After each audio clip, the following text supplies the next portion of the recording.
한번 구호 준비. 재미있는 성경 이야기 캐스켓 MT. 네, 우리 여성 부대가 굉장히 뜨거워지셔가지고 지금 영상으로 함께 하시는 분들도 구호 힘차게 외쳐야 됩니다. 그쪽 구호가 여기까지 다 들리는 거 아시죠? 예, 그러니까 여러분들 꼭 크게 외쳐주시길 바라겠고요. 오늘 남성팀 다 어디 갔습니까? 우리 그렇구나. 우리 한비 중현 그렇구나. 예, 그렇습니다. 방송에서 다 안 듣는 신용하지만 다 듣고 있다는 거를 저는 다 알고 있습니다. 맞지, 한비사? 네, 그렇습니다. 우리 한비치하고 중현이는 모든 것들을 다 듣고 있습니다. 제가 방 안의 볼륨을 엄청 높이면 네, 그렇습니다. 자, 우리 이제 또 오늘도 우리 캐스켓에 처음 오시는 분이 계시기 때문에 예, 우리가 또 복습을 아니할 수 없습니다. 네, 우리 신약 성경은 크게 5개의 큰 사건으로 5가지 큰 사건만 보시면 우리는 그 신약 성경을 다 꿰 수 있습니다. 그래서 우리는 그것을 구약 성경은 캐스켓이라고 하고 신약 성경은 EMPTY, MT라고 합니다. 그래서 한 가지씩 우리가 복습을 하면요. 첫 번째 큰 E. 자, 첫 번째 신약 성경의 큰 사건은 무엇입니까? 바로 대망의 시대 expectation입니다.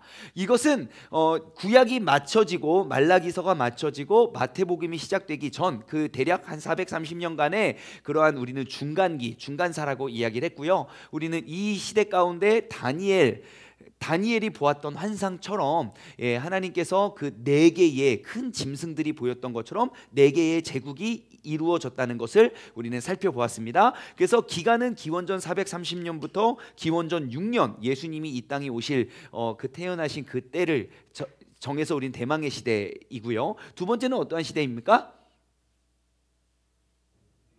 예, 메시아 시대 정답입니다. 네, 두 번째는 메시아 시대입니다. 자, EMPTY 두 번째는 M입니다. 메시아 시대는요, 기원전 6년부터 예수님 돌아가신 33년까지 이제 그때의 기간을 우리는 정해서 우리는 예수님의 지난 시간까지 예수님의 사역, 공생의 사역 전까지의 사건을 쭉 돌아보았고 그 당시의 정치의 배경은 어떻고 그 당시 문화는 어땠고 그 당시 열심 당원들은 어땠는지 우리가 쭉 살펴보았고요. 그리고 오늘부터는 이제 예수님의 사역이 본격적으로 들어가게 되어 있습니다. 그래서 예수님의 시대, 메시아 시대. 자, 메시아 다음 시대는 뭐죠? EMP. P는 뭐죠?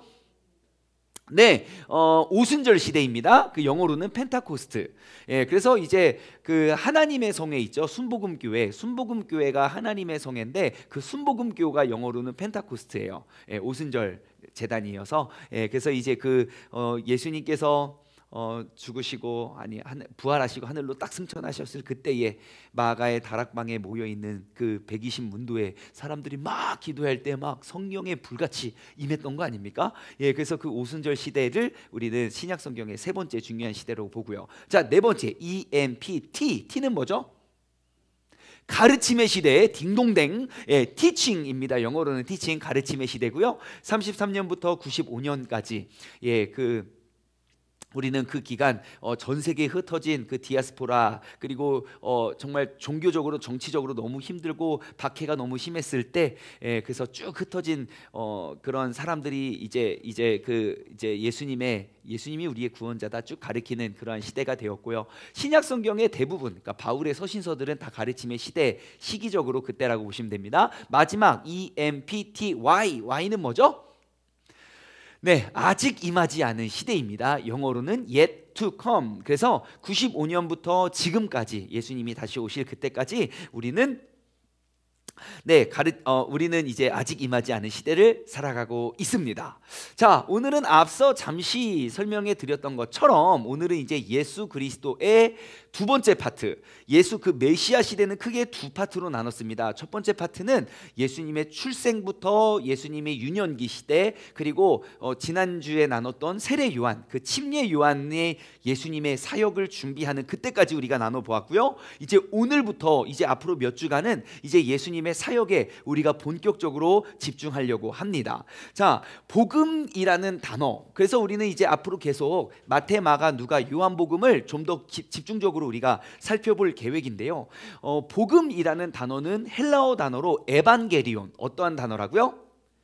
에반겔리온, 에반겔리온이라는 그 헬라어 단어입니다. 그 단어의 의미는 좋은 소식, 기쁜 소식, 영어로는 good news 혹은 가스펠이라고 하지요. 자, 그래서 그 원래 그 에반겔리온이라는 단어, 우리가 그 복음이라고 말하는 그 에반겔리온이라는 단어가 원래는 어디에 쓰여졌냐면 예수님의 탄생, 그 예수님의 사건을 그때 쓰여졌던 단어가 아니고, 원래 에반겔리온이라는 단어는 그 신약의 문화에 보면요,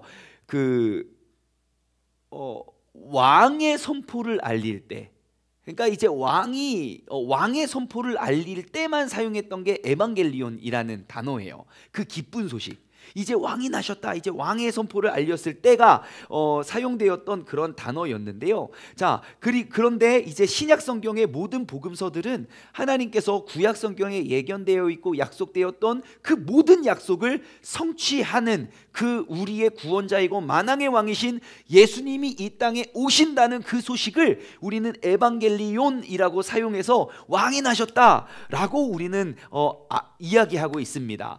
그래서 이제 마태, 마가, 누가, 요한, 우리는 그 네 개의 책을 복음서라고 합니다. 왜냐하면 예수님께서 이 땅에 오셨고 그분이 약속되신 그 모든 약속을 성취할 수 있는 그 왕이 오심, 그 기쁜 소식을 전하는 이야기이기 때문이지요. 자, 그래서 이제 우리는 이 책들, 이 네 개의 복음서를 통해서 알 수 있는 건 뭐냐면 예수님의 위격, 그리고 예수님의 말씀, 예수님의 사역, 예수님 과연 어떠한 분이고 또 어떠한 일들을 행하셨는지 우리는 그냥 한 사람의 시각으로 바라보는 게 아니라 마태, 마가, 누가, 요한 네 개의 시각으로 우리는 면밀히 살펴보고 있습니다. 사람들이 이러한 질문을 할 수도 있어요. 왜 다른 책들은 다 한 권인데 왜 복음서만 네 권입니까? 예, 내나 같은 내용이에요. 그 복음서 보시면, 참고로 제가 이제 예전에 중고등부 사역을 할 때 어떠한 친구가 교회를 오래 다니긴 했지만 이제 성경에 대해서 전혀 알지 못했던 한 명의 친구가 있어요. 그래서 이 친구가 은혜를 막 뜨겁게 받고, 내가 주님의 말씀을 듣고 내가 순종하면 나아가야 될 것 같아요. 그래가지고 야, 너 이제 기도만 하지 말고 말씀도 같이 봐야 돼. 성경을 읽으라고 했습니다.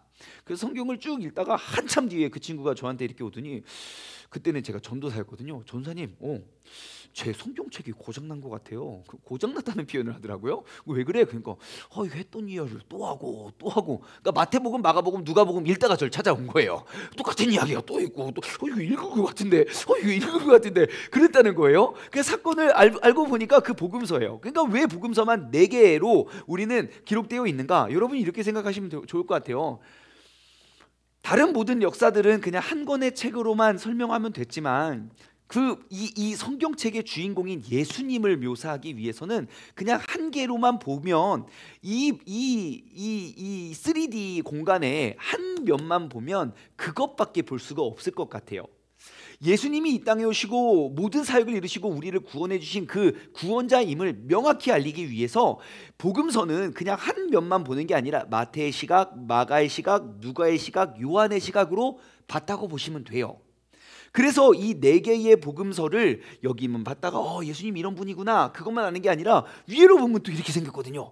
그래서 예를 들어 요한복음 이런 것 같아요. 예, 마태, 마가, 누가복음에 늘 쓰이지 않은, 그래서 이렇게도 묘사하고 이렇게도 묘사하고 그 예수님이 우리의 구원자가 될 수밖에 없다는 이야기를 면밀히 살펴보기 위해서 우리에게 4권의 책을 허락하셨다고 여러분들 인식하면, 기억하면 좋을 것 같습니다.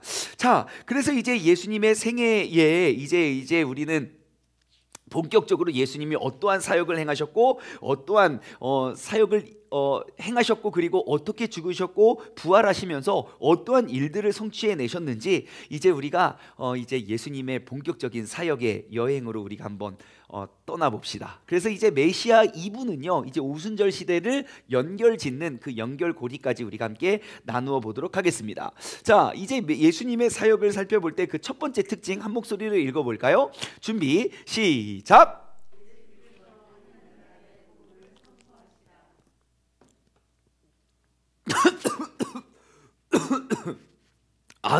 네, 예수님께서 하나님 나라의 복음을 이제 선포하십니다. 여러분, 그 예수님의 시대를 알리기 위해서 우리 캐스켓 차트에 보시면 대표적인 그림이 무엇입니까?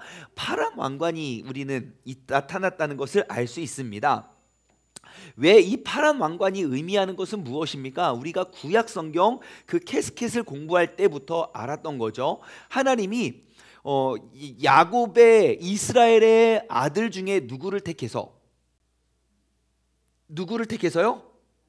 요셉을 택하지 않았어요. 누구를 택해서? 유다를 택해서 그 유다의 혈통을 이어서 내가 이제 영원히 끊기지 않는 왕위를 허락해 주겠다라고 우리가 그래서 그거를 보기 좋게 하나님이 약속한 그런 혈통에서 우리는 유다 족보에 이제 파란 왕관이 등장을 했고요. 그리고 그 왕관이 누구에게 이어집니까? 사울입니까? 아니죠. 사울은 베냐민 지파입니다. 예, 그래서 그 왕관은 다윗에게 이어져 갔고, 그리고 북이스라엘과 남유다의 역사로 갈라질 때 남쪽은 다 그 아들 정치를 못하고 아무리 죄를 많이 져도 계속 그 파란 왕관의 왕위를 이어갔다는 사실을 우리는 알 수 있어요. 왜 그렇습니까? 하나님께서 예정하셨고 약속하셨고 그 약속을 이루어 가십니다. 그래서 이 파란 왕관이 점점 없어지는 듯, 이 차트에 보시면 점점점 희미하게 없어지는 듯 보여지지만 다시금 예수님이 이 땅에 오셨을 때 내가 약속한 그 다윗의 자손 베들레헴에서 난 그 예수 메시아가 바로 우리 구원자 예수 그리스도다 라는 것을 우리는 인식할 수 있다는 것입니다. 마가복음 1장 15절 말씀을 보면요, 이렇게 기록되어 있어요. 마가복음 1장 15절, 때가 찼고 하나님의 나라가 가까웠으니 너희는 회개하고 복음을 믿어라. 예수님께서 신약성경을 시작하고 첫 번째 선포하시고 외치신 설교는요, 회개하라 천국이 가까웠다 라는 것이에요. 첫 번째 설교입니다. 마치 세례 요한, 그 침례 요한이 회개하고 천국의 가까움을 외쳤던 것처럼 예수님도 똑같이 하나님의 나라의 복음을 선포하셨다는 것을 여러분 기억하시기 바랍니다. 자, 두 번째, 예수님의 이제 같이 읽어볼까요? 시작. 때가 찼고 하나님의 나라가 가까웠으니 회개하고 복음을 믿어라. 네, 마가복음 1장 15절인데 다니엘 2장 44절을 한번 우리가 찾아볼까요? 여기 기록되어 있는 다니엘서 2장 44절. 이제 앞으로 우리는 예수님의 사역들을 살펴볼 텐데요, 우리는 구약 성경도 많이 찾아볼 거예요. 왜냐하면 그 예수님이 그냥 우리가 외치고 주장하는 한 훌륭한 선생님이 아닌 구약 성경의 모든 예언과 약속을 성취하신 분임을 우리가 이제 증명할 거거든요. 다니엘서 2장 44절 말씀을 보시면 보십시오. 이 여러 왕들의 시대에 하늘의 하나님이 한 나라를 세우시니 이것은 영원히 망하지도 아니할 것이고 그 국권이 다른 백성에게로 돌아가지도 아니할 것이요 도리요 이 모든 나라를 쳐서 멸망시키고 영원히 설 것이다. 아멘. 다니엘이 봤던 환상, 그 4개의 무시무시한 짐승들을 보고요, 그것이 어떠한 제국이었습니까? 첫 번째, 바벨론 제국, 남유다를 멸망시킨 바벨론 제국. 그 바벨론을 멸망시킨 제국이 뭡니까? 바사, 페르시아죠. 그 바사를 멸망시켰던 거는 누굽니까? 헬라 제국. 그래서 복습이 필요합니다. 그 헬라 제국, 그 알렉산더 대왕이 전 세계를 제패할 것 같았지만 너무 허망하게 죽고 그 다음에 헬라 제국을 물리쳤던 게 누굽니까? 로마 제국이에요. 그 이 4개의 제국이 멸망한 그 무너진 이후에 지금 이 다니엘서의 예언대로 그 다음에 설 왕국은 영원히 패하지 않는, 그리고 아무리 약해 보이지만 그 주변의 모든 제국들을 다 그의 영원히 무너지지 않는 그가 설 것이다 라는 그 예언의 성취를 예수님이 이루신 거예요. 그래서 그 구약 성경을 연구했던 사람들은 기대할 수밖에 없는 거예요. 이 로마 제국에 의한 너무너무 핍박이 커지니까 이제 그분이 오실 때가 됐구나. 그래서 때가 찼고 하나님의 나라가 가까웠고 그러니 이제 우리는 회개하고 복음을 믿어야 된다는 것입니다. 여러분, 언제나 예수님의 가르침 속에는요, 회개와 그 믿음에 대한 반응을 요구하십니다. 그리고 예수님을 만났던 사람들의 공통적인 특징은 무엇입니까? 나 주님 봤다. 그 사람은 성경에 기록이 되어 있지 않아요. 예수님에 의해서 내가 진정으로 회개하고 변화된 그 삶의 고백들이 성경 말씀 안에 다 기록되어 있습니다. 삭개오도 그렇죠. 그가 와 예수님 만나서 좋았어가 아니라 그가 예수님을 만나고 예수님 그냥 밥만 같이 먹었을 뿐이에요. 주변의 사람들이 욕을 엄청 많이 했지만 삭개오는요, 내가 다시는 이전의 삶을 살지 않겠다는 그런 다짐과 선포를 하고 변화된 삶을 살아간다는 거예요. 반면 모든 율법을 지켰지만 회개하고 변화된 삶을 살지 못했던 그 부자 청년, 너무너무 안타까운 그런 사람인 거죠. 모든 율법은 다 지켰지만 나의 예수님을 만남으로 나의 회개하고 변화된 그러한 고백이 그에게는 없었다는 것입니다. 여러분, 믿음이란 무엇입니까? 내가 믿음 생활이라는 것은요, 우리가 예수 그리스도로 말미암아 우리가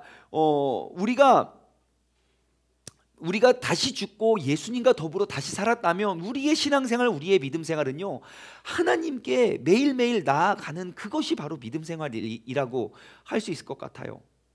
믿음이 좋다, 믿음이 나쁘다, 어떻게 설명하시겠습니까? 예배 많이 드리면 믿음 좋은 겁니까? 새벽 예배 맨날 드리면 믿음 좋은 겁니까? 예전엔 우리가 그렇게 생각했어요. 하지만 코로나 빵 부닥친 다음에 우리가 깨달은 건 뭡니까? 가정에서 온전히 예배를 세워갈 수 없는 연약한 믿음임을 우리가 발견하잖아요. 진짜 그 예배, 진짜 하나님과 나와 그 장소와 시간과 상관없이 정말 충분한 교제와 그런 교통을 우리가 이어갈 수 없는 연약한 믿음을 우리가 다 고백하는 거 아닙니까? 아무리 교회 많이 가고 아무리 예배 많이 드리고 아무리 기도를 막 매일매일 막 3시간 5시간씩 해도 당신 그 믿음이 좋습니까? 라고 물어보면 모두의 대답은 똑같아요. 저 믿음이 너무 약해가지고요. 왜 그런지 아십니까? 나의 열심과 나의 노력과 내가 정해놓은 그 틀에 그 기한을 맞춘 건 있지만 내가 하나님과 점점 가까워지는 그 가까워짐이 내 안에 뭔가 계속 결여됐기 때문이 아닐까 싶어요. 여러분, 믿음 생활은요, 하나님을 향해 우리가 나아가는 것입니다. 그것이 새 사람의 특징이었잖아요. 우리가 말씀을 통해 나눠보았듯이 옛사람을 벗어버리고, 옛사람의 특징은 무엇입니까? 옛사람을 바라보면서 계속 그 썩어져가는 구습을 쫓아가는 것이지만, 새 사람의 특징은 우리의 시선이 하나님께 고정되어서 우리가 매일매일 하나님을 향해 한 걸음 한 걸음 다가가는 것.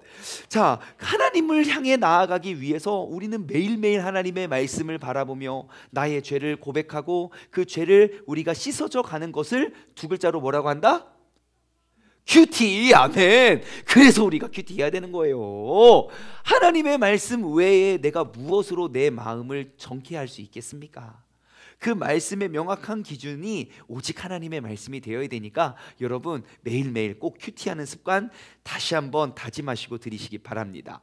자, 이제 그 때가 찼습니다. 다니엘서는요, 다니엘 9장 말씀을 보면요, 다니엘은 겸손하게 고백하면서 포로에서 돌아가게 해달라고 다니엘은 간절히 구해요. 또한 에스라는요, 에스라 9장 그리고 느헤미야 8장 9장 말씀을 살펴보면요, 그 에스라 선지자가 그 멸망한 바벨론 제국에 의해서 완전히 멸망한 이스라엘 백성이 다시 예루살렘으로 돌아오면서 느헤미야와 함께 그 성전을, 무너졌던 성벽을 재건하고 성전을 재건하고 에스라가 거기서 설교하는 그 설교 기억나시죠? 그죠? 우리가 함께 나눠봤으니까 그 일부, 성전의 일부를 이제 재건하고 그렇게 부분적인 귀환을 이루어졌을 때 에스라와 느헤미야가 외쳤던 것은 무엇입니까? 국가적 차원의 회개 운동을 그들은 선포했다는 거예요. 그리고 말라기 선지자는요, 이스라엘에게 회개 가운데 하나님께서 오심을 다시 한번 다짐했고요. 그리고 430년간 침묵이 있은 후에 마지막 선지자라고 불리는 그 세례 요한, 침례 요한이 예수님께서 이 땅에 오셔서 사역을 행하시기 전에 그가 외쳤던 외침은 무엇입니까? 회개하라, 천국이 가까웠다. 그리고 예수님의 사역을 그가 준비하였고 그가 오심을 보자마자 우리의 죄를 구원해 주실 하나님의 어린 양이 우리에게 오고 있구나 라고 준비되었다는 사실, 그들을 통해, 그들의 약속을 통하여 예수님이 이제 본격적으로 사역을 알릴 수 있다는 것을 우리는 알 수 있습니다. 자, 그렇다면 예수님은 사역을 어떻게 출발하셨을까요? 자, 한번 읽어볼까요? 시작. 예수님께서 자신을 따라 12 제자들을 부르십니다. 자, 예수님께서는 이제 하나님의 나라 복음을 선포하시면서 사람들에게 자신을 따르라, 나를 따르라 라고 초청하십니다.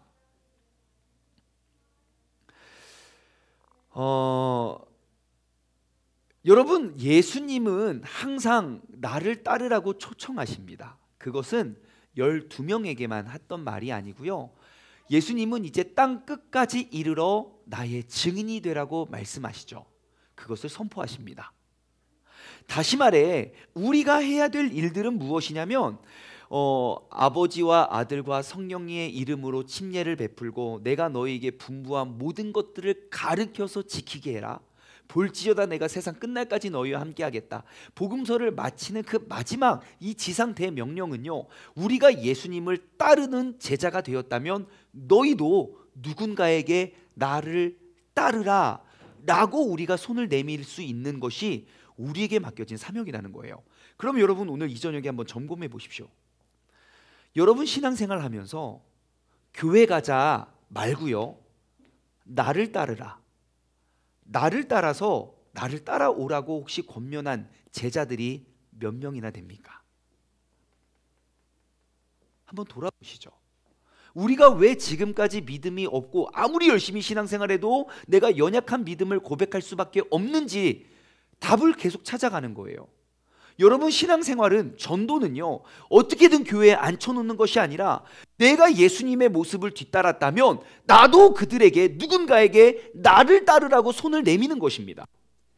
그들의 믿음, 그들의 신앙은 누구를 보고 배웁니까? 교회 목사님이요? 예, 일부는요. 하지만 그에게 더욱더 큰 신앙생활, 믿음생활에 영향력을 끼치는 건 바로 그에게 손을 내미는 나의 손을 보고 그는 예수님을 믿는다고 예수님의 모습을 바라볼 수 있다는 것입니다. 여러분, 꼭 기억하십시오. 하나님의 말씀은 진리입니다. 이 진리의 말씀을 붙잡고 우리가 그 성경책을 가지고 그들에게 권면해요. 이거 보고 예수님 믿으세요 라고 불신자에게 성경책을 제시하면요, 그 사람들은 그렇습니다. 내가 제시한 이 진리의 말씀을 보고 하나님을 믿을까 안 믿을까를 고민하지 않습니다. 이 책을 권한 나의 삶의 모습을 보고 하나님을 믿을까 안 믿을까를 결정해요. 우리가 새롭게 다짐했으면 좋겠습니다. 오늘 이 저녁에 예수님이 그러하셨듯 나도 누군가에게 나를 따르라 라고 손 내밀고 그 예수 그리스도의 가르침을 우리가 삶으로 증명하고 보여줄 수 있는 믿음의 사람 되기를 주님의 이름으로 소망합니다. 자, 나를 따르라 라는 이 단어, 그래서 예수님은 자신을 따르는 자들을 이제 학생들 혹은 배우는 자들, 영어로는요 스튜던트 혹은 러너, 배우는 사람이라고 표현을 하죠. 근데 그 제자, 그 학생이라는 말을요, 헬라어 단어는 마데테스라는 단어입니다. 마데테스, 헬라어로. 근데 이제 라틴어로는 그 마데테스가 라틴어로는 뭐냐면요, 디시플리라고 이야기해요. 디시플리가 학생들이에요. 그래서 그 라틴어의 파생어로 영어로 제자들을 뭐라고 하죠? disciples라는 단어가 나와요. 자, 그러면 이 단어의 의미, 예수님을 따라가는 그러한 제자라는 것입니다. 예수님께서는 그들의 선생님이 되십니다. 다시 말해 랍비가 된다는 것이지요. 자, 그러면 그 예수님을 따르는 제자들, 디시플리 혹은 마데테스라는 단어의 의미는 무엇이냐면 반드시 예수님의 방식을 따라 살고 예수님이 가르치는 것들, 그 성경을 우리가 이해하고 예수님의 죽으심과 부활하심을 우리가 깨달아 그것을 예수님의 삶의 모습을 본받아 따라가는 삶이 제자입니다. 우리가 학교에서 배우는 그러한 제자와는 조금 개념이 달라요. 그냥 지식을 쌓는 게 아니라 그 랍비와 제자의 관계는요, 그가 살아가는 그 방식대로 내가 그 뒤를 따라가는 게 바로 제자도입니다. 그렇다면 한국 교회에 우리가 부흥을 외칠 때 우리가 더 같이 외쳐야 될 것은 바로 우리가 내미는 손입니다. 한 번만 와봐, 한 번만 와봐 식의 정도로는, 그 정도로 대한민국의 기독교인이 1000만 명이라고 그래요. 근데 모든 기독교인들을 통틀어 예수님의 모습을 발견하기가 여간 어려워요. 그렇다면 우리는 이제 방법을 바꿔야 됩니다.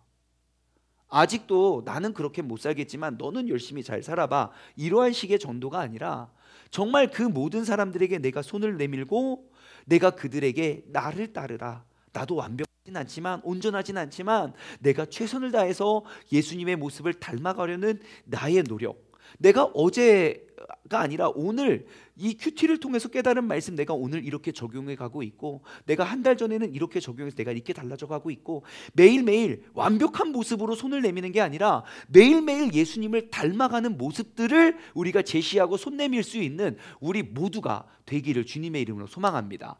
예수님께서는 야 니들 성경 보고 예수님 좀 잘 믿어 라고 하지 않으셨습니다. 먼저 손을 내미시고 나를 따르라, 나의 삶으로 그들을 초청하셨습니다.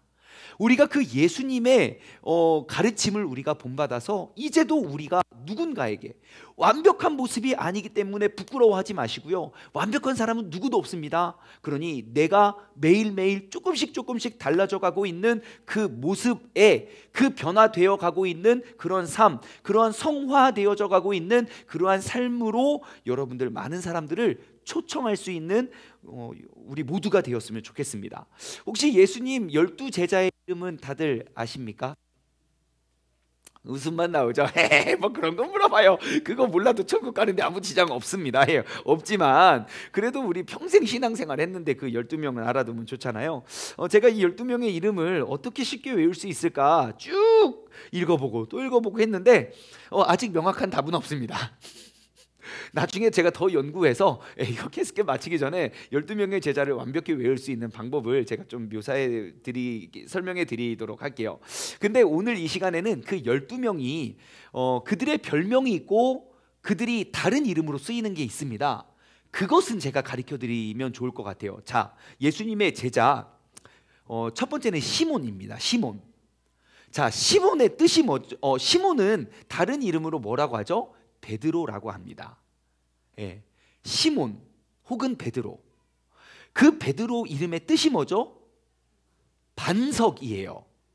베드로야, 내가 이 반석 위에 나의 교회를 세우겠다. 그게 신약 성경의 첫 번째로 등장하는 교회라는 단어거든요. 반석이에요. 그래서 대표적인 제자 시몬, 반석이라는 뜻의 베드로입니다. 그래서 우리는 베드로가 제자이고요. 그리고 그의 형제, 베드로의 형제 누굽니까? 요한. 예, 베드로의 형제 요한. 베드로의 형제 요한이 제자이고요. 또한 세베대의 아들 누구죠? 야고보와 요한. 예, 요한이 거기 또 나와요.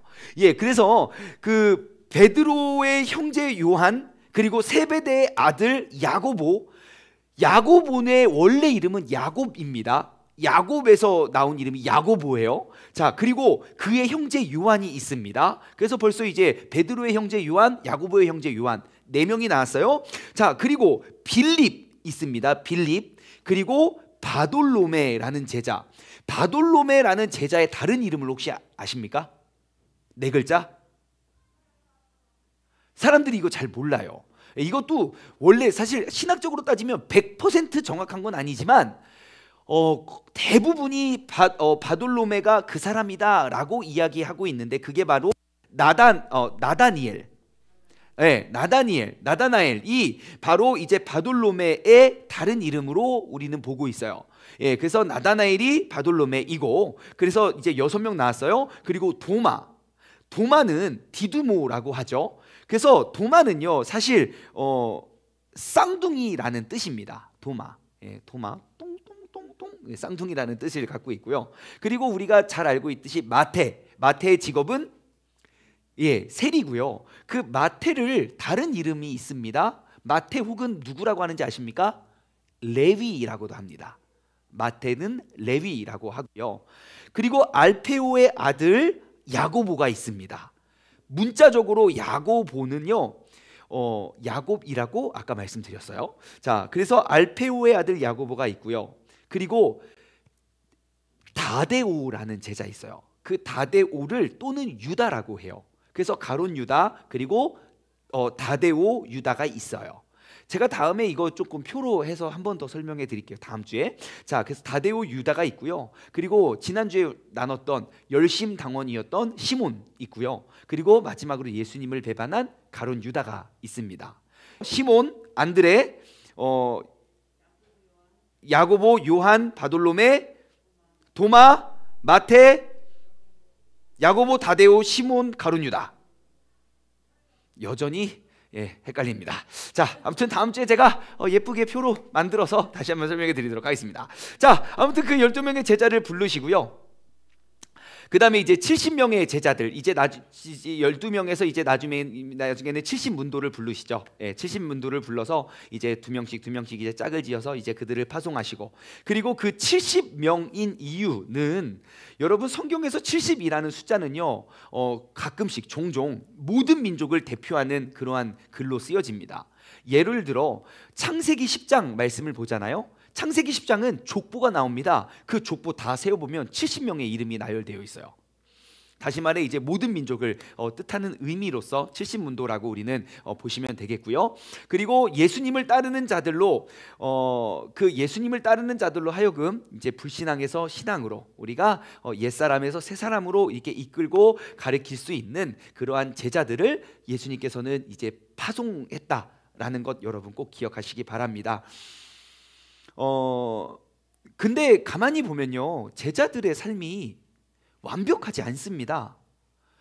다시 말해 우리도 능히 예수님의 제자가 될 수 있는 모든 자격 조건을 갖췄다는 사실을 여러분 꼭 기억하십시오. 예수님의 제자는 막 엄청 훌륭하고 대단하지 않아요. 예수님 잡혀갈 때 다 배반하고 다 도망갔어요. 그리고 예수님 만나기 전에 다 각자 그냥 평범하게 살았던 평범한 평민이었어요. 그러니 우리도 똑같은 예수님의 제자로 부름받았고 쓰임받았다는 사실, 그리고 그들이 예수님을 만나고 세계 선교 복음화에 앞장섰다는 사명을 가졌다는 사실 여러분 꼭 기억하시고, 우리도 그러한 사명을 가지고 2021년을 살아가는 예수님의 참 제자로 쓰임받기를 간절히 소망합니다.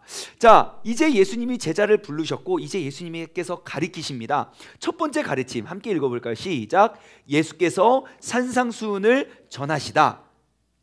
마태복음 5장 6장 7장 말씀입니다. 자, 이제 산상수훈, 예수님께서는 그 제자들과 무리들을 산 위에 부르시고 산 중턱에 이르러서 이제 가르치기 시작합니다. 산상수훈이라고 하지요. 그래서 이제 그 산상수훈에서는 첫 번째 산상수훈의 첫 번째 핵심은 이제 그 팔복의 말씀. 그래서 이제 우리가 알고 있던 우리는 모두가 복을 받기를 원하는데, 우리가 알고 있던 복이 그러니까 우리가 추구하는 복과 주님께서 진짜 우리에게 허락하시는 복에는 어느 정도 차이가 있는 것 같아요. 그래서 그 8가지의 진짜 복을 가르쳐 주시고요. 그 이후에 이제 산상수훈을 통해서 우리에게 가르쳐 주신 소명은 이제 너희는 땅의 소금이고 너희는 세상의 빛이다. 소금의 역할은 부패를 방지하는 것이고 빛의 역할은 어둠을 밝히는 것이라는 거예요. 여러분, 이 시간 다시 한번 우리는 이 세상에 부패되어져 가는 것을 막아낼 수 있는 소금의 역할, 세상이 아무리 바뀌고 아무리 흔들려도 우리가 영원히 변치 않는 건 하나님의 말씀밖에 없으니까 하나님의 말씀을 우리가 고수하고 그 말씀을 삶으로 살아내는 것이, 그 말씀의 삶을 증명하고 보여주는 것이 우리가 이 땅 가운데 소금의 역할을 감당하는 것이고, 그리고 정말 기준이 없고 무너지고 쓰러지고 절망하고 자살하고 죽어가는 영혼들에게 우리가 희망의 빛, 정말 우리가 영원한 생명의 그 길을 제시할 수 있는 건 바로 우리의 빛의 역할이 아닐까 싶습니다. 그래서 이 산상수훈을 통해서 우리는 빛의 역할, 소금의 역할을 감당하고 있다는 그러한 사람임을 우리는 다시 한번 우리 기억할 수 있습니다. 그러면서 이제 산상수훈의 말씀을 통해서 굉장히 이제 핵심적인 가치, 우리가 그리스도인이란 무엇이고 어떠한 삶을 추구하며 나아가야 되는지에 대해서 우리가 쭉 가르침을 받을 수 있습니다. 여러분, 성경을 보실 때에 우리가 꼭 기억해야 될 것 중에 하나는 뭐냐면, 우리는 하나님의 성품, 하나님의 형상을 따라 지음받았다는 사실을 우리가 꼭 기억해야 될 것 같아요. 왜냐하면 신약 성경에 예수님을 죽였던 사람들은 성경을 문자적으로만 보았지 그 문자 속에 의미하는 그 하나님의 마음과 하나님의 성품, 하나님의 뜻을 그들은 무시했어요. 결국 예수님을 잡아 죽이는 그런 죄목도 그렇고 예수님을 잡아 죽였던 사람들도 왜 예수님은 우리의 구원자라 말하는 사람, 본인이 하나님의 아들이라고 말하는 그 사람은 왜 율법을 지키지 않느냐예요. 근데 예수님이 명령하시는 건 무엇입니까? 율법이 중요한 것이 아니라 그 율법을 허락한 하나님의 성품이 무엇이냐는 거예요. 그 죽은 자들까지도 우리가 구원하기 원하시는 그 하나님의 성품을 우리가 닮아가야 된다고 제시하고 있다는 것을 우리는 꼭 기억해야 됩니다. 그래서 그 하나님의 마음이 없는 그러한 해석이 아니라 하나님의 성품을 우리가 계속 발견해가고 닮아갈 수 있는 우리 모두가 되었으면 좋겠습니다. 자, 그래서 이제 예수님께서는 하나님 나라의 삶에 대해서 쭉 설명해 주고 있고, 그리고 최고의 신앙생활은 그냥 그 말씀 그대로를 우리가 그냥 믿고 순종하는 것, 그게 최고의 신앙이고 최고의 믿음이라고 우리가 이야기할 것 같아요. 그냥 나의 고정관념이나 나의 선입견이나 그런 모든 것들을 우리가 이게 하나하나 우리가 그냥 걸러가고 그냥 내 식대로 내 방식대로 우리가 해석하는 것이 아니라 그냥 말씀 그대로를 우리가 믿고 따라가는 거예요. 그러한 관점으로 여러분 마태복음 5장 6장 7장 산상수훈의 말씀을 보면 어떻게 우리가 사는 2021년 속에 산상수훈의 가르침이 현실적입니까? 매우 비현실적입니까? 네? 네, 매우 현실적입니다. 네, 그래서 예수님께서는 모든 제자들을 이제 팔복으로부터 시작되는 그 산상수훈의 가르침을 이렇게 들여다보면 우리가 그 하늘나라 천국에서 누리는 그 복을 우리에게 초청하시는 것 같아요. 아무리 세상을 쫓고 아무리 따라도 결국 허망하고 결국 무너지는 것들을 쫓는 삶이 아니라 정말 우리가 진짜 복은 무엇이냐? 정말 내 심령이 더욱더 가난해져서 갈급함으로 주님께 나아가는 것. 예, 그리고 진짜 복은 무엇이냐? 애통하는 자가 복이다. 의를 위하여 목마른 자가 복이고, 정말 내가 이러한 그러한 가르침들을 우리가 정말 그대로 믿고 우리가 한 가지씩 누려가는 삶이 정말 내 삶에 진짜 내가 모든 처해진 상황 속에 자족하고 우리가 감사하고 만족하는 그런 삶의 지름길이 될 것입니다. 산상수훈 말씀을 보면 예수님께서 가리키는 교훈들은 이제 살인하지 말아라, 간음하지 말아라, 이혼하지 말아라, 맹세 헛되이 하지 말아라, 그리고 어떻게 처벌하고 원수를 사랑하는 것, 그러한 것들을 가르쳐주고 있습니다. 그래서 마태복음 15장 18절 말씀을 통해서 우리가 알 수 있는 건 이제 예수님의 이제 주회, 예수님의 해석은 정말 참된 그 의미를 발견하고, 그리고 죄악된 마음에서 나오는 그런 불순종을 막아내는 것이 예수님의 가르침임을 우리는 알 수 있습니다. 여러분, 예수님의 산상수훈의 말씀을 보면 우리가 알 수 있는 건 무엇이냐면 그냥 그 본질적인 죄를 다루고 있다는 거예요. 우리는 항상 죄의 기준은 현상이에요. 눈에 보이지 않는 것 하면 우리는 괜찮다고 생각을 하지만, 예수님의 가르침을 보면 더욱더 그 죄의 현상이 아니라 그 죄의 본질, 더 깊은 곳으로 우리를 늘 초청하십니다. 예를 들어 살인, 마태복음 5장 21절에서 26절 말씀을 보면 예수님은 살인하지 말라, 그것에 우리가 진짜 살인이라고 이야기하지 않아요. 예수님은 그 살인이 어디서부터 시작되냐? 분노로부터 시작된다. 그 살인의 출발은 분노다. 그러니 우리가 화해를 먼저 시작하는 자로 살아야 된다고 역설로 접근하십니다. 살인하지 말라가 아니라 우리가 분노로 시작되니 마음에 분을 품지 말라는 거예요.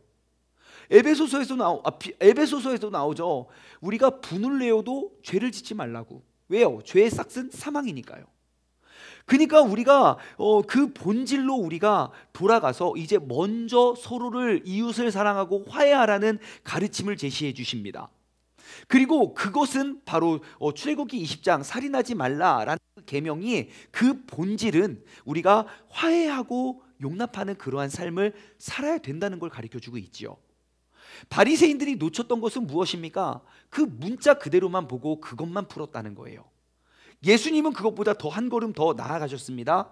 우리가 살인하지 않는 것, 사람을 죽이는 것만 살인이 아니라 우리가 늘 화해를 먼저 시작하는 삶을 살아야 된다. 또한 예수님께서는요, 간음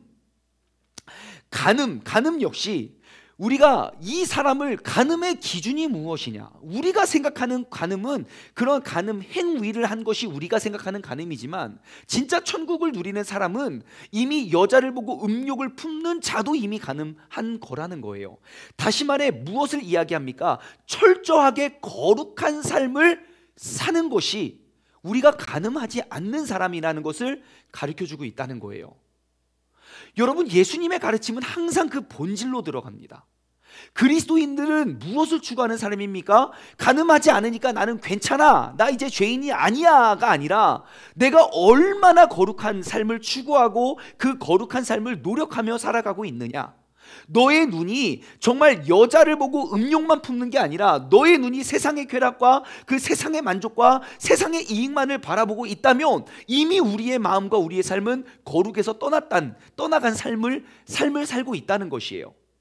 그렇기 때문에 예수님은 그 간음이라는 자체도 우리가 여자를 보고 음욕을 품는 자마다 이미 간음했다. 다시 말해 우리의 눈과 마음은 철저하게 거룩함을 추구하는 삶을 살아야 된다라고 역설하고 계십니다. 예수님께서 결혼에 대해서 부정을 저질렀을 때만 이혼을 허락하라고 제자들에게 가르치시지만, 정말 너희가 그 결혼 생활 역시 우리가 얼마 전에 나눴잖아요. 아내의 그 에베소서 말씀을 통해서 아내의 조건과 남편의 조건과 무엇입니까? 서로에 대한 그 헌신적인 사랑, 그것으로 아름다운 연합을 이루라는 것을 강조하시고 오히려 그 결혼 생활에 대한 그 이혼에 대한 것을 역설하고 계시죠. 예수님은 맹세를 삼가라고 가르치십니다. 그러면서 제자들에게 말을 신뢰할 수 있는 사람이 되라고 역설하시죠. 예수님의 가르침은요, 항상 그렇게 본질로 돌아가십니다. 그러니 제가 앞서 말씀드린 대로 성경을 읽을 때 그 하나님의 마음과 그 성품을 우리가 헤아리고 깨닫는 것이 매우 중요하다고 했죠. 그렇기 때문에 주님께서 나에게 이러한 계명을 주신 이유와 목적이 무엇일까? 내가 왜 살인하면 안 되고, 왜 간음하면 안 되고, 왜 이혼하면 안 되고, 왜 거짓 맹세를 하면 안 되고, 그러한 계명들을 허락하신 그 하나님 아버지의 마음을 우리가 쫓아 나아갈 수 있는 그러한 믿음의 사람 되기를 주님의 이름으로 소망합니다. 마태복음 5장 48절 말씀 보면요, 하늘에 계신 너의 아버지의 온전하심과 같이 너희도 온전하여 져라. 우리가 하나님의 믿음 생활, 즉 하나님의 말씀을 지키고 따라간다는 것은 우리의 마음이 더욱더 하나님의 온전하신 모습대로 우리가 그대로 나아가고 닮아간다는 사실을 여러분 꼭 기억하시기 바랍니다. 이 온전함이라는 단어 역시 노아가 그랬고요, 아브라함이 그랬고, 그리고 욥, 완전하다라는 표현과 똑같습니다. 그래서 그 표현을 신약 성경으로 가지고 오면요, 흠없는 제물, 그러니까 구약 성경에 너희는 흠없는 제물을 주님께 올려드리라, 이것도 완전하다, 온전하다라는 그러한 단어 마찬가지고요. 그래서 그것을 또 다른 표현으로는 너희는 거룩하라, 이는 나 여호와 너희 하나님이 거룩함입니다. 레위기 19장 2절 말씀에 있는 그 거룩함, 그 온전함, 그 완전함이 다 같은 의미하고 있다는 사실을 여러분 기억하시기 바래요. 마태복음 5장의 가르침이었고요, 그리고 6장의 가르침은 이런 것입니다. 위선의 위험에 대해서 경고하십니다. 그 위선이라는 단어, 그 위선자라는 단어가요, 히포크라시가 이제 위선자거든요. 그 히포크리트이라는 단어가 원래 어디에 쓰여졌던 단어냐면요, 그 연극 배우들의 그 연기, 극장에서 연기하는 사람들을 히포크리트이라고 불렀어요. 그러니까 나는 나지만 가짜로 이렇게 연기하고 가짜로 저렇게 연기하고 그 연기하는 사람들을 우리가 그렇게 불렀고, 그 단어가 오늘날의 위선자라고 이렇게 이야기를 하지요. 자, 예수님께서는 제자들에게 너희는 어떠한 모습으로도 너희는 진정한 모습이 아닌 위선자로서 살아가지 말라고 경고하고 말씀하고 계십니다. 오늘날 한국교회가 이렇게 무너지고 하나님이 누군지도 알지도 못하는 사람들에게 손가락질을 당하고 비방을 당하는 이유는, 그 중에 제일 큰 이유는 바로 우리가 이 위선자의 딱지를 떼지 못함에 있지 않나 싶어요. 예. 그래서 우리가 늘 부족하다고 이야기하는 건, 아니요 여러분, 누가 완벽하겠습니까? 완벽한 사람은 있을 수가 없습니다. 하지만 우리가 나의 연약함, 나의 죄성을 고백하고, 오늘도 내가 그냥 위선자로서 거짓된 모습으로 신앙생활하는 것이 아니라 내가 죄인임을 인정하고 그 죄랑 열심히 싸워가고 있고, 그 가운데 내가 조금씩 승리해 가고 있다는 그러한 모습을 우리가 함께 나누며 함께 우리가 나아갈 수 있는 그런 믿음의 사람이 되었으면 좋겠습니다. 또한 마태복음 6장 9절부터 13절까지 말씀을 보면, 너희는 이렇게 기도해라 라고 또 그 기도의 모습에 대해서 가르쳐주고 있죠. 여러분, 이 주기도문이 얼마나 심오한지 우리가 한번 살펴볼까요? 주기도문에 예수님이 가르쳐주고 있는 거, 그냥 한 가지 모든 가르침들이 다 구약 성경과 연관되어 있다는 것을 기억하셨으면 좋겠어요. 제가 쭉 한번 설명해 드릴게요. 우리에게 이제 기도할 내용과 그 토대를 제공하는데요. 주기도문 어떻게 시작합니까? 하늘에 계신 우리 아버지여, 너희는 이렇게 기도하라. 그러면서 이제 기도의 정말 완벽한 기도의 문, 우리가 예전에 산상수훈 강해 설교할 때 정말 그 주기도문의 깊은 의미를 깊이 나눠보았는데요. 우리가 그 구약 성경의 그 내용을 우리가 좀 인용을 하면요, 예수님은 우리에게 하나님을 하늘 아버지라고 부르라고 주기도문을 초청하십니다. 하늘에 계신 우리 아버지요. 하늘에 계신 그분은 우리의 아버지임을 우리가 기도해야 된다는 거죠. 이것은 이사야서 64장 8절에 나와 있습니다. 하나님은 우리의 아버지가 되신다. 그래서 우리는 그 하나님의 이름이 이 세상에서도 거룩히 여김을 받도록 하나님이 일하심, 그 하나님의 이름이 이 땅 가운데서도 거룩하게 받기로 하나님의 일하심을 구해야 돼요. 이사야서 6장 3절의 내용입니다. 그리고 우리는 그 하나님의 나라가 임하기를 우리는 구해야 돼요. 스가랴 14장 9절, 우리는 하나님의 뜻이 하늘에서 이루어진 것처럼 이 땅에서도 그 주님의 뜻이 이루어질 수 있도록 우리는 구해야 됩니다. 시편 103편 21절. 그리고 나서 그렇게 하고 나서 이제 하나님의 뜻을 다 구하고, 그리고 이제 우리가 이 개인적인 요구를 할 사항으로 이제 옮겨지게 되지요. 항상 아버지 하나님의 뜻, 아버지 하나님의 나라와 그 영광과 그 이름이 온 땅에 가득하여 지기를 구한 이후에 우리의 것을 구해야 되는, 여러분, 이 기도의 순서가 뒤바뀌지 않아야 됩니다. 자, 그래서 이제 우리는 그래야지만 우리는 날마다 그 하나님, 즉 예수님을 우리는 의지하며 나아가는 삶이 돼요. 내 삶이 앞서고 주님이 뒤따라오는 것이 아니라 나의 요구함과 나의 원함과 나의 소원을 이루기 위해 그 하나님의 위대하신 능력을 감소시켜서 그의 이름을 사용하는 것이 아니라 먼저 주님의 이름을 부르짖고 나는 그분이 나의 부모이고 우리가 그분의 자녀임을 깨닫고 고백한 이후에 나의 구함이 시작되어야 되지요. 그러면서 이제 우리를 위해서 구하는 그것은 바로 우리의 죄를 이야기하죠. 죄. 여러분, 죄는 크게 두 가지로 볼 수 있습니다. 영어로 표현하면요, 죄는 sin, 우리가 행하는 죄죠. 근데 죄의 또 다른 의미는요, debt예요. 그것은 부채, 빚이에요, 빚.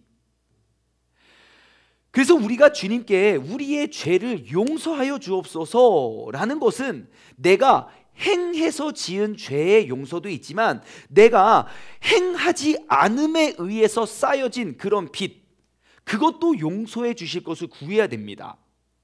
여러분, 우리가 주님께 죄를 구하고 죄를 용서해야 되는 개념은요, 우리가 해야 하지만 하지 않았던 그런 빚 있죠. 우리가 마땅히 해야 되지만 하지 못했던 것들에 대한 그러한 회개도 구해야 되고요, 반대로 우리가 하지 말아야 되는 것인데 우리가 해야 되는 그 죄도 용서를 구해야 된다는 거예요. 하지 말아야 되는데 하는 죄를 우리는 sin, 그 죄라고 하고요. 그것을 구하고 우리가 마땅히 해야 될 일이지만 우리가 하지 않고 주님께 우리는 그냥 묵인하고 안 했던 그러한 빚, 그러한 빚도 역시 우리가 주님께 용서하고 죄 사함을 우리는 요구해야 된다는 사실을 우리에게 주기도문 가르쳐주고 있습니다.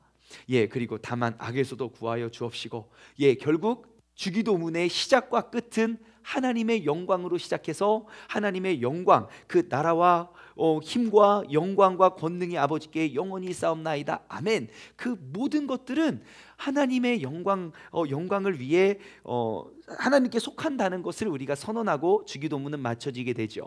그래서 마태복음 5장의 가르침, 6장의 가르침, 마지막 7장의 가르침은요, 예수님께서 제자들에게 그 예수님과 다른 사람과의 관계들을 판단하는 그러한 것들을 그러니까 예수님과의 관계를 다른 사람들과 재고 판단하는 것들, 그러한 기회로 삼지 말라고 경고하십니다. 오히려 예수님은요, 그들에게 자신에게는 더욱더 엄격하고 다른 사람들에게는 더욱더 자비로우라고 오히려 예수님은 그렇게 역설을 하시지요. 예수님은요, 제자들에게 하늘 아버지께서는 항상 좋으신 분이고 그 아버지께 더욱더 좋은 선물을 우리가 바라고, 그리고 여기에 너무너무 중요한 진리가 있죠. 구하라, 찾으라, 두드리라. 그래서 저는 그것을 구찾도라고 부르는데, 그 아버지께, 항상 우리에게 가장 좋은 것을 주시는 아버지께 우리가 구하고 찾고 두드리면 주님께서는 우리에게 가장 좋은 것들을 허락하여 주시고 성령님을 선물로 주시고, 그리고 또 마태복음 7장 12절 말씀 보면 황금률이라고 부르는, 너희가 남에게 대접받고자 하는 대로 남을 대접하라. 무엇이든지 남에게 대접을 받고자 하는 대로 너희는 남을 대접하라 라는 그러한 귀중한 가르침을 그 산중턱에서 우리에게 가르쳐주고 계시죠. 산상수훈의 말씀은 세 가지 비유로 매듭을 짓습니다. 그 비유, 첫 번째는 넓은 문과 좁은 문을 대조하죠. 너희는 넓은 문을 가지 말고 좁은 문으로 가라.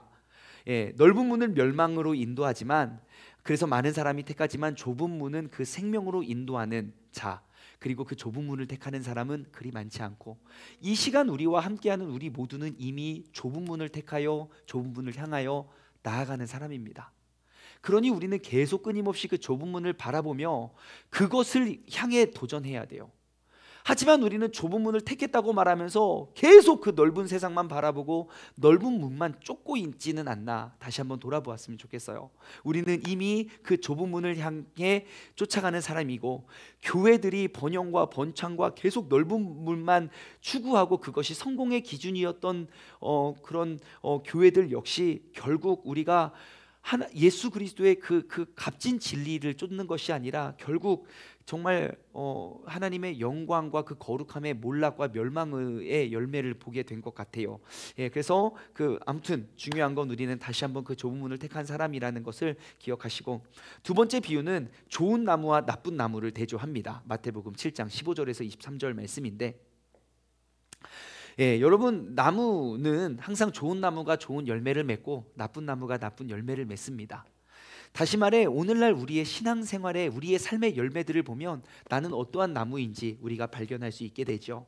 예수님을 아는, 그리스도를 아는 척만 하는 사람, 그래서 좋은 열매가 맺혀지지 않습니다. 그리고 그 나무가 좋은 나무인지 나쁜 나무인지 그것을 평가하는 것은 무엇입니까? 열매로 그 나무를 알게 된다는 사실 여러분 기억하시고, 우리가 더욱더 나는 포도나무요 너희는 가지니, 그 주님께 딱 붙어서 우리가 그 풍성한 열매를 가득 맺을 수 있는 우리 모두가 되었으면 좋겠습니다. 마지막으로 세 번째, 그 산상수훈의 말씀의 마지막 비유는요, 지혜로운 건축자와 어리석은 건축자를 대조합니다. 세 가지 뭐였어요? 넓은 문과 좁은 문, 두 번째 좋은 나무와 나쁜 나무, 세 번째 지혜로운 건축자와 어리석은 건축자. 마태복음 7장 24절에서 28절인데요 오직 예수님의 말씀을 듣고 실천하는 자만이 그 심판의 그 창수를 우리가 견뎌낼 수 있다고 이야기합니다. 세상이 많이 어지러워요. 혼란스럽고 정말 무엇이 진짜이고 무엇이 진리인지 정말 어지러워지는 세상 속에서 우리가 꼭 이 산상수훈의 교훈의 말씀을 다시 한번 마음에 새기며 나아갔으면 좋겠습니다. 여러분 오늘 함께 나눈 그 예수님의 이제 사역의 시작, 이제 때가 찼고 하나님의 나라가 가까웠으니 우리가 다시 한번 회개하고 그 천국을 바라보며 나아갔으면 좋겠습니다. 두 번째, 예수님께서 제자들을 부르실 때 예수님은 긴 말 긴 설명하지 않았습니다. 내가 좋은 선물과 그리고 뭐 좋은 이벤트로 그들을 초청하지 않았습니다. 예수님의 삶을 보여주시고 나를 따르라 라고 권면했습니다. 우리가 이 세상을 전도하고 더 많은 제자를 삼기에 더욱더 큰 욕심을 냈으면 좋겠어요. 그리고 우리가 최고의 전도의 방법, 저는 뭐 선물을 주고 행사를 하는 게 나쁘다고 생각하진 않아요. 근데 그게 전부가 되어서는 안 돼요. 정말 중요한, 그리고 정말 그들의 삶을 바꿀 수 있는 전도의 방법은 이렇게 혼란스럽고 어지러운 세상 속에 흔들리지 않고 내가 굳게 믿음을 지켜가고 이 어려운 환경 속에서도 내가 주님을 더욱더 의지하며 나아가는 나의 삶의 모습을 보여주고 손을 내미는 거죠. 나를 따르라. 그러면 이 모든 환경 속에서도 우리는 자족할 수 있는 사람이 된다. 우리가 그렇게 더 많은 제자들을 삼기에 욕심을 낼 수 있는 우리 모두가 되었으면 좋겠어요. 그리고 마지막으로 예수님의 그 산상수훈의 말씀을 다시 한번 마음판에 새겼으면 좋겠습니다.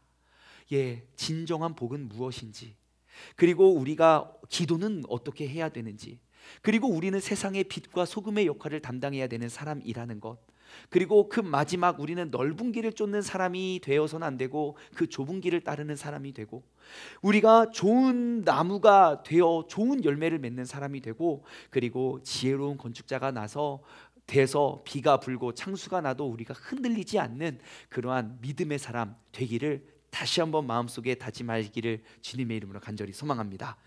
기도하겠습니다. 하나님 아버지 감사합니다. 오늘 이 저녁에도 우리를 예수님의 삶의 모습으로 초청하여 주시고 이끌어 주심에 감사를 드립니다. 하나님, 예수님께서 행하셨던 그대로 내가 이 땅에 살아갈 수 있는 것이 가능한가? 매우 가능합니다. 내가 다른 사람들의 신앙생활의 모습을 보고 예수님을 보면 불가능한 것처럼 보여지지만, 내가 예수님을 바라보고 세상을 바라보면 지금 이 순간에도 매우 가능함을 알고, 그리고 정말 그 말씀대로 살아가는 사람들이 이 땅에 여전히 얼마나 많은지 모릅니다. 하나님, 오늘 이 시간 함께하는 우리가 바로 그 중에 한 사람이 되길 원합니다. 다시 한번 우리가 회개하고 주님의 천국을 바라보며 예수님을 따라서 한 걸음 한 걸음 힘찬 발걸음을 내디딜 수 있는 우리 모두가 되게 하여 주옵소서. 감사드리오며 이 모든 말씀 살아계신 예수 그리스도의 이름으로 기도드리옵나이다. 아멘. 다 같이 주기도문으로 오늘 수업을 마치겠습니다. 하늘에 계신 우리 아버지여, 이름이 거룩히 여김을 받으시오며 나라에 임하옵시며 뜻이 하늘에서 이루어진 것 같이 땅에서도 이루어지리이다. 오늘날 우리에게 일용할 양식을 주옵시고 우리가 우리에게 죄 지은 자를 사하여 준 것 같이 우리 죄를 사하여 주옵시고 우리 들게 하지 마옵시며 다만 악에서 구하옵소서. 나라와 권세와 영광이 아버지께 영원히 있사옵나이다. 아멘. 아멘. 오늘도 수고하셨습니다. 다음 주 시간에 다시 만나겠습니다.